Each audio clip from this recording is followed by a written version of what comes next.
yang artinya ketahuilah setiap di jasad ini ada segumpal daging, yakni apabila daging itu kita pakai, kita rawat, kita jaga, itu akan membuat kebaikan. Namun sebaliknya, apabila hati tadi, segumpal daging tadi tidak kita jaga, kita biarkan, kita rusak begitu saja, maka akan berbuah keburukan.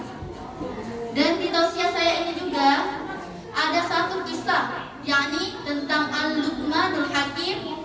Pada suatu hari, Al-Luqmanul Hakim tinggal di sebuah kerajaan dan tinggal bersama sang raja dan para prajurit-prajurit yang lain. Dan pada suatu hari, sang raja pun memanggil Al-Luqmanul Hakim. Dengan tegas, raja pun berkata, Al-Luqmanul Hakim, kemarilah dan bawakan saya segumpal daging dan potongkan daging itu, pilihlah yang mana yang terbaik menurutmu. Lalu Al-Luqmanul Hakim datang ke raja tersebut dan membawakan segumpal daging yang terbaik yang dimaksud oleh raja tersebut, yakni lidah dan hati. Lalu keesokan harinya, sang raja pun menyuruh lagi Al-Luqmanul Hakim untuk membawakan daging yang tadi. Namun sebaliknya, sang raja menyuruh Al-Luqmanul Hakim membawa daging yang terburuk. Lalu Al-Luqmanul Hakim membawakan daging yang terburuk, dan dia masih membawakan lidah dan hati lagi. Lalu raja heran dengan dia. Lalu raja marah dan bertanya padanya, wahai Luqman, mengapa engkau membawakan daging yang terburuk ini, lidah dan hati lagi? Lalu Al-Luqmanul Hakim menjawab dengan santai, teman-teman sekalian. Dia menjawab, wahai rajaku, maafkan aku, karena sesungguhnya lidah dan hati itu tergantung dari bagaimana manusia yang mengelolanya. Jika lidah dan hati dikelola oleh manusia dengan baik, maka baik pula hasilnya. Namun, jika lidah dan hati tidak dijaga, tidak dikelola dengan baik, maka buruk pula hasilnya. Dan lidah yang dimaksud itu bukan lidah di dalam mulut kita, teman-teman, melainkan lidah yang dimaksud adalah menjaga lisan. Akan penting semua manusia itu menjaga lisan, karena jarang manusia sekarang menjaga lisannya. Jadi hati secara fisik itu termasuk dari singkatan dari kata qalbu, yakni hati. Namun secara maknawi, hati itu disebut dengan jantung. Namun yang saya maksud hati di sini adalah bagaimana cara manusia untuk bisa dekat kepada Allah Subhanahu wa Ta'ala. Karena sesungguhnya Allah Subhanahu wa Ta'ala melihat kita dari sisi hati dan amal perbuatan kita. Jarang manusia zaman sekarang, teman-temanku sekalian, yang memikirkan bagaimana nanti aku ke depannya akan dekat kepada Allah Subhanahu wa Ta'ala. Yang dipikirkan manusia sekarang, bagaimana kulit aku akan menjadi putih, bagaimana badan aku yang gemuk akan menjadi kurus, dan bagaimana badanku yang mungil menjadi tinggi.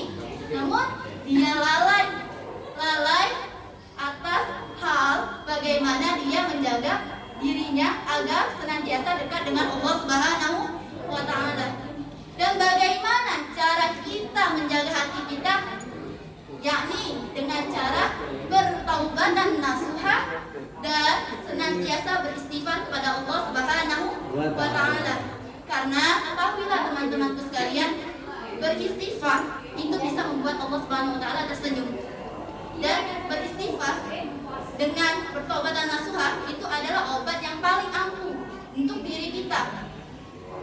Tidak rugi, dia manusia untuk dekat dengan Allah itu tidak akan rugi.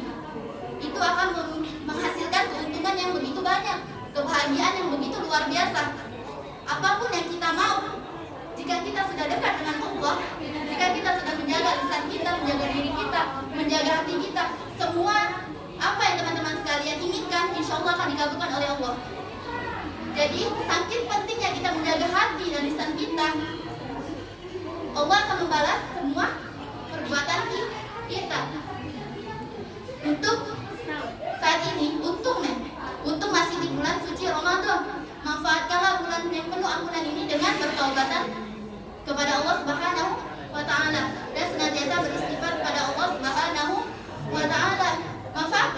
ini. Jangan sia-siakan bulan yang penuh pahala, bulan yang penuh ampunan. Kalian sia-siakan dengan bermain HP. Tapi manfaatkanlah bulan ini untuk mendekatkan diri kita lebih dekat kepada Allah Subhanahu wa Ta'ala. Karena sesungguhnya Allah Subhanahu wa Ta'ala tidak melihat kita dari fisik kita, tidak melihat kita dari paras cantik atau tampannya kita, melainkan Allah Subhanahu wa Ta'ala melihat kita dari hati dan amal perbuatan kita. Kita bahagia di dunia, maka kita harus juga bahagia di akhirat. Kita bagus di dunia, kita cantik di dunia, maka kita harus cantik dan bagus di akhirat. Mungkin sekianlah tutur singkat dari saya. Kurang dan lebihnya saya mohon maaf. Kepada Allah saya mohon ampun. Akhirul kalam, illa liqa, syukran katsiran. Wassalamualaikum warahmatullahi wabarakatuh. Waalaikumsalam warahmatullahi wabarakatuh.